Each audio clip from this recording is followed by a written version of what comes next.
Hello everyone, welcome to my channel Life Success Academy 1 पर आप सभी का बहुत बहुत स्वागत है। तो आज इस क्लास में हम पीजीटी प्रीवियस बहुत ही महत्वपूर्ण क्वेश्चनों को हल करने वाले हैं, जो कि टीजीटी पीजीटी परीक्षा की दृष्टि से बहुत ही महत्वपूर्ण हैं। इसलिए क्लास में अंत तक बने रहें। अगर आपको यह क्लास अच्छी लगे तो इसे ज़्यादा से ज़्यादा लाइक शेयर सब्सक्राइब करें और ऐसे ही महत्वपूर्ण प्रश्नों के साथ निरंतर प्रैक्टिस करने के लिए हमारे चैनल को सब्सक्राइब करें। तो शुरू करते हैं कि खड़ी बोली हिंदी की उत्पत्ति हुई थी। तो खड़ी बोली हिंदी की जो उत्पत्ति है वो किस से हुई थी? तो खड़ी बोली हिंदी की जो उत्पत्ति है वो सौरसेनी अपभ्रंश से हुई थी। सौरसेनी अपभ्रंश से खड़ी पश्चिमी हिंदी का विकास हुआ था, जिसके अंदर खड़ी बोली, हरियाणवी, ब्रज, कन्नौजी, दक्षिणी भाषाओं का विकास हुआ था। और मागधी अपभ्रंश से बिहारी हिंदी का विकास हुआ था। अर्धमागधी से पूर्वी हिंदी का विकास हुआ था।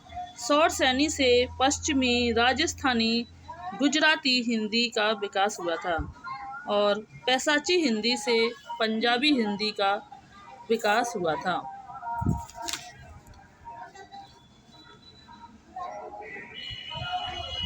नेक्स्ट देखते हैं कि अपनी केवल धार जो है यह किसकी रचना है। अपनी केवल धार जो है यह अरुण कमल की रचना है।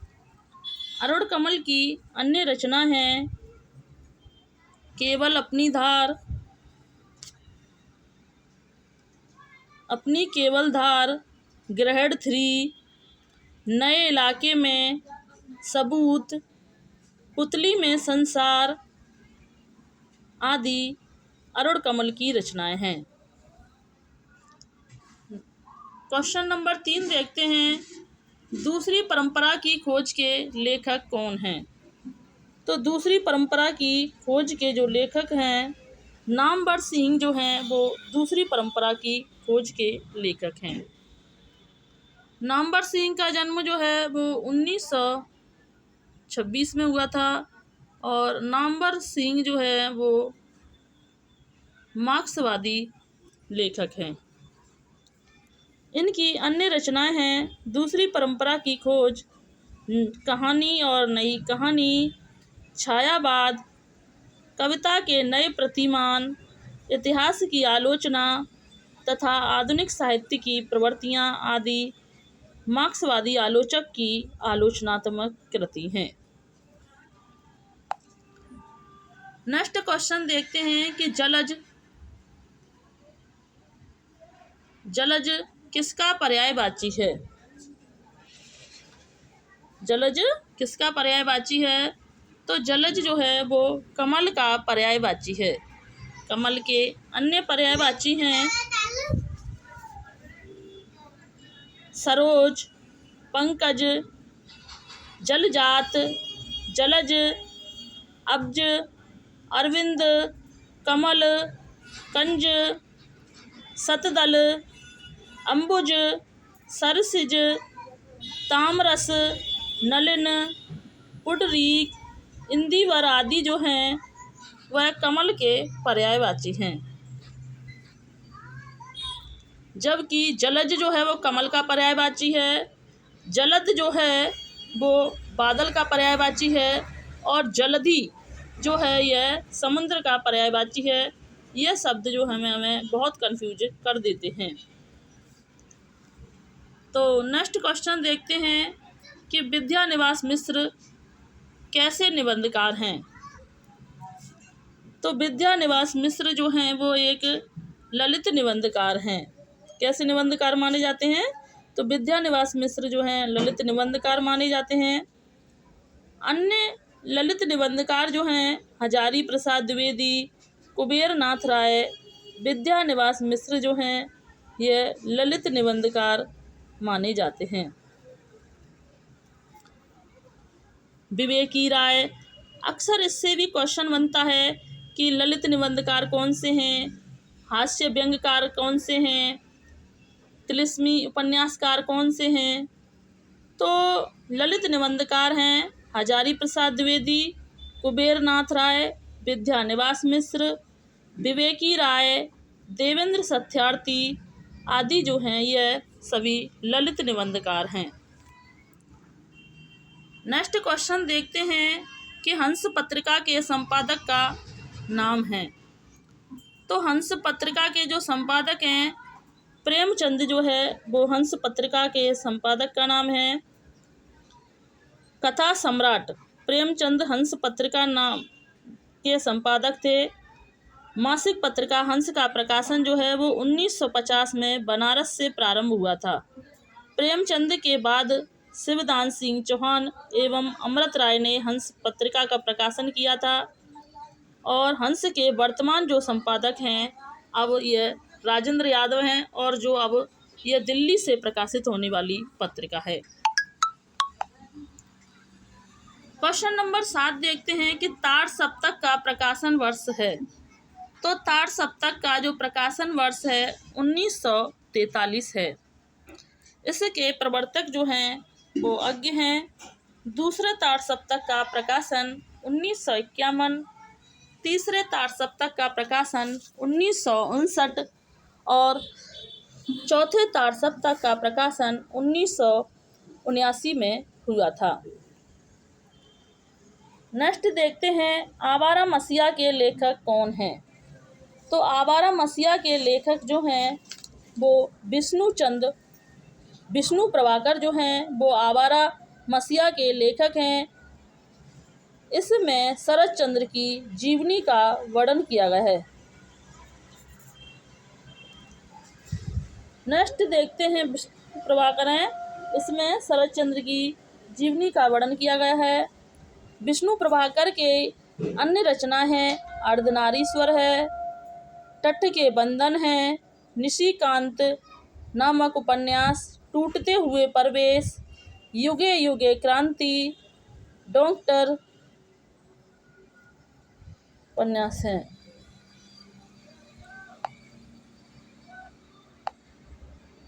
नेक्स्ट देखते हैं क्वेश्चन नंबर 9 देखते हैं कि अंधेरे में किसकी लंबी कविता है। तो अंधेरे में जो है वो मुक्ति बोध की लंबी कविता है और किसकी अंधेरे में जो कविता है वो मुक्ति बोध की लंबी कविता है।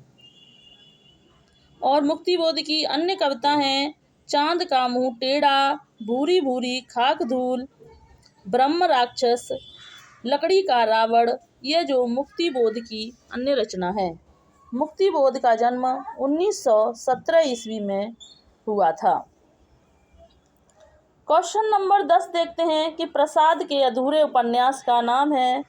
तो जयशंकर प्रसाद के जो अधूरे उपन्यास का नाम है इरावती जो है जयशंकर प्रसाद का अधूरा उपन्यास है।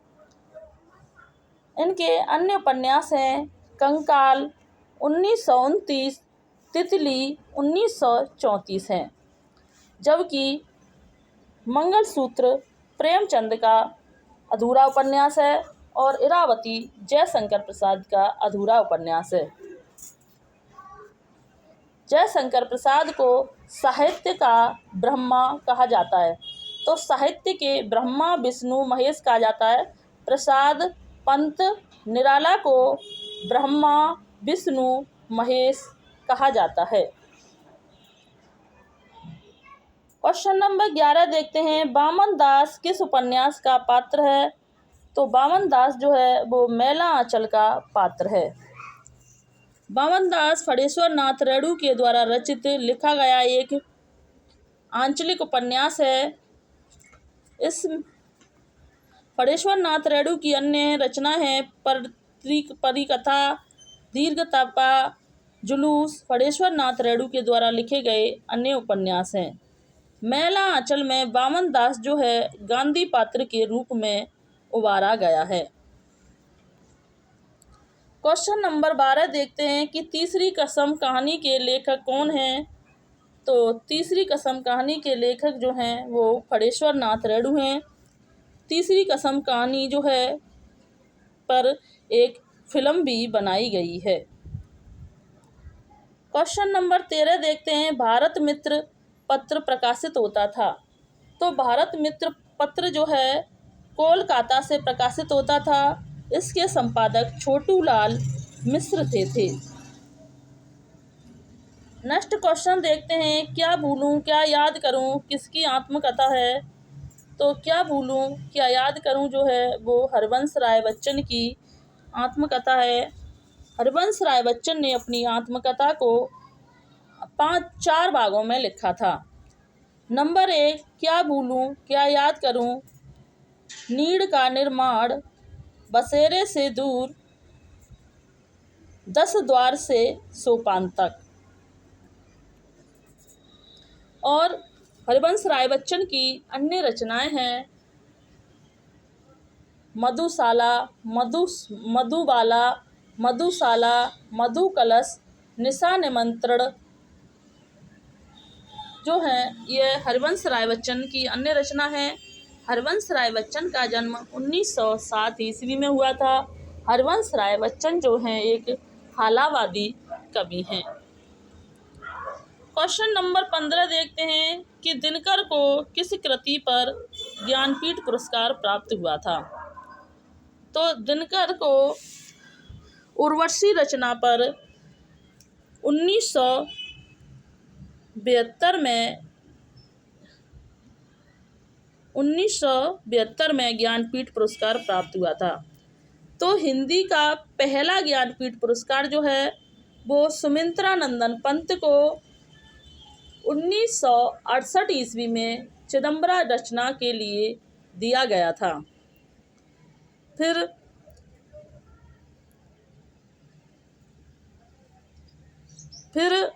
रामधारी सिंह दिनकर को 1972 में उर्वशी रचना के लिए दिया गया था। महादेवी वर्मा को 1982 में यामा रचना के लिए दिया गया था। नेक्स्ट क्वेश्चन देखते हैं, आधा गांव किसका उपन्यास है।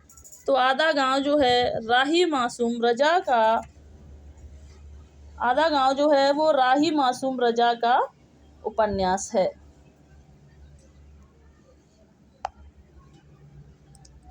नेक्स्ट क्वेश्चन देखते हैं कि बाणभट्ट की आत्मकथा है। बाणभट्ट की आत्मकथा है। तो यह बाणभट्ट की आत्मकथा नहीं है, यह क्या है, एक उपन्यास विधा है। यह आत्मकथा नहीं है, यह एक उपन्यास विधा है जो कि हजारी प्रसाद द्विवेदी के द्वारा रचित उपन्यास है। और हजारी प्रसाद द्विवेदी के अन्य उपन्यास हैं अनाम दास का पोथा, पुनर्वा, चारू चंद लेख, हजारी प्रसाद द्विवेदी के द्वारा लिखे गए उपन्यास हैं। बाणभट्ट की आत्मकथा जो है यह 1946 में प्रकाशित उपन्यास है। अनाम दास का पोथा 1976 में, पुनर्वा 1973 में, चारूचंद 1963 में प्रकाशित प्रसिद्ध उपन्यास हैं। क्वेश्चन नंबर 18 देखते हैं कि चंद्रावली नाटक के लेखक हैं। तो चंद्रावली जो नाटक के लेखक हैं भारतेंदु हरिश्चंद्र जो हैं वो चंद्रावली नाटक के लेखक हैं। भारतेंदु हरिश्चंद्र का जन्म 1850 ईस्वी, मृत्यु 1885 ईस्वी में हुई थी। भारतेंदु हरिश्चंद्र जो हैं वो आलोचक विधा के जनक माने जाते हैं। और इनकी अन्य रचनाएं हैं वैदिक हिंसा न भवति, भारत दुर्दशा, नील देवी, विश्वस विस्मोसदम, अंधेर नगरी, प्रेम जोगनी, सती प्रताप जो है इनका अधूरी रचना है आदि भारतेंदु हरिश्चंद्र के द्वारा लिखित अन्य उपन्यास हैं। क्वेश्चन नंबर 19 देखते हैं कि कवि वचन सुधा किसकी पत्रिका है। तो कवि वचन सुधा जो है यह भारतेंदु हरिश्चंद्र की पत्रिका है जो कि यह 1918 ईस्वी में वाराणसी से प्रकाशित होने वाली पत्रिका है। कवि वचन सुधा 1968, हरिश्चंद्र मैगजीन 1973,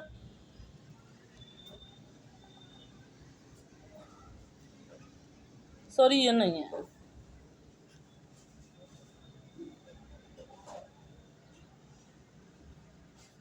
कवि वचन सुधा का प्रकाशन जो हुआ था वो 1968 में नहीं, कवि वचन सुधा का जो प्रकाशन हुआ था वह 1868 से हुआ था।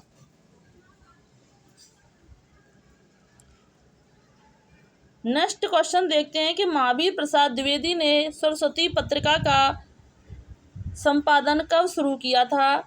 तो महावीर प्रसाद द्विवेदी ने सरस्वती पत्रिका का संपादन जो शुरू किया था वो 1903 ईस्वी से किया था। महावीर प्रसाद द्विवेदी के नाम पर ही तो द्विवेदी युग का नामकरण किया गया था। महावीर प्रसाद द्विवेदी जो हैं प्रेमचंद और मैथिली शरण गुप्त के गुरु माने जाते हैं। नेक्स्ट क्वेश्चन देखते हैं कि भारतीय आत्मा किसे कहा जाता है। तो भारतीय आत्मा जो है वो माखनलाल चतुर्वेदी को कहा जाता है। एक होते हैं राष्ट्रीय आत्मा, तो राष्ट्रीय आत्मा राजा राम शुक्ल को कहा जाता है और भारतीय आत्मा माखनलाल चतुर्वेदी को कहा जाता है। माखनलाल चतुर्वेदी जी की जो रचना है हिमकीर्तनी, हिमतरंगिनी, युगचारण, समर्पण, माता आदि माखनलाल चतुर्वेदी की रचनाएं हैं। इनकी पत्रिका हैं प्रभा, प्रताप, करमवीर, यह जो हैं माखनलाल चतुर्वेदी की पत्रिका हैं। पुष्प की अभिलाषा इनकी राष्ट्रीय कविता है। क्वेश्चन नंबर 22 देखते हैं कि प्रेमचंद की अंतिम कहानी है। तो प्रेमचंद की जो है अंतिम कहानी कफन है, जो कि 1936 में प्रकाशित हुई थी। यह सबसे अंतिम और सर्वाधिक प्रौढ़ कहानी है। प्रेमचंद ने नवाब राय के नाम से सर्वप्रथम सोजे वतन नामक कहानी संग्रह लिखा था। 1907 में प्रकाशित हुआ था, जिसे अंग्रेज सरकार ने जब्त कर लिया था। प्रेमचंद की पहली कहानी पंच परमेश्वर, जो कि 1916 में प्रकाशित हुई थी। प्रेमचंद के द्वारा लिखी गई लगभग 300 कहानियाँ मानसरोवर के 8 खंडों में प्रकाशित हुई। नेक्स्ट देखते हैं कि प्रथम ज्ञानपीठ पुरस्कार किसे मिला था। तो प्रथम ज्ञानपीठ पुरस्कार जो है सुमित्रा नंदन पंत को 1968 ईस्वी में मिला था। सुमित्रा नंदन पंत को कल्पना का कवि, प्रकृति का सुकुमार आदि उपनामों से जाना जाता है। क्वेश्चन नंबर 25 देखते हैं 24 रामचरितमानस महाकाव्य की रचना किस शैली में की गई थी। तो रामचरित महाकाव्य की रचना दोहा चौपाई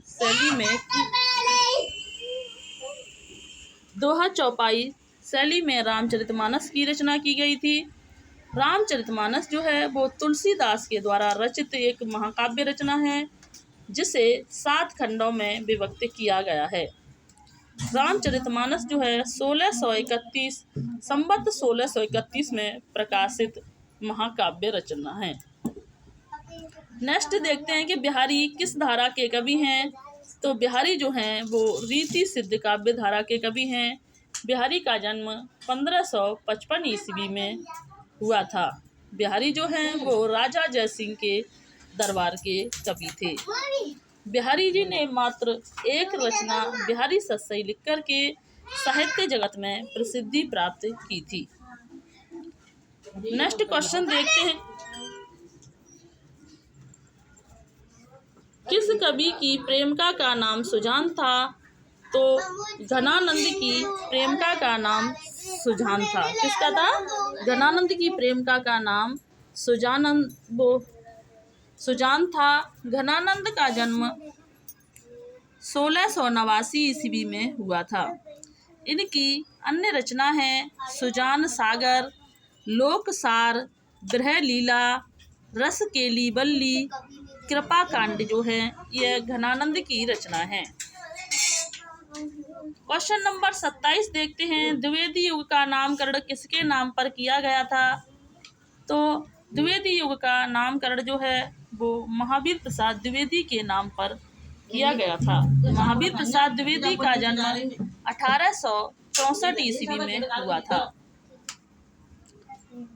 नेक्स्ट क्वेश्चन देखते हैं, हिंदी साहित्य का इतिहास लिखने वाले प्रथम लेखक का नाम है।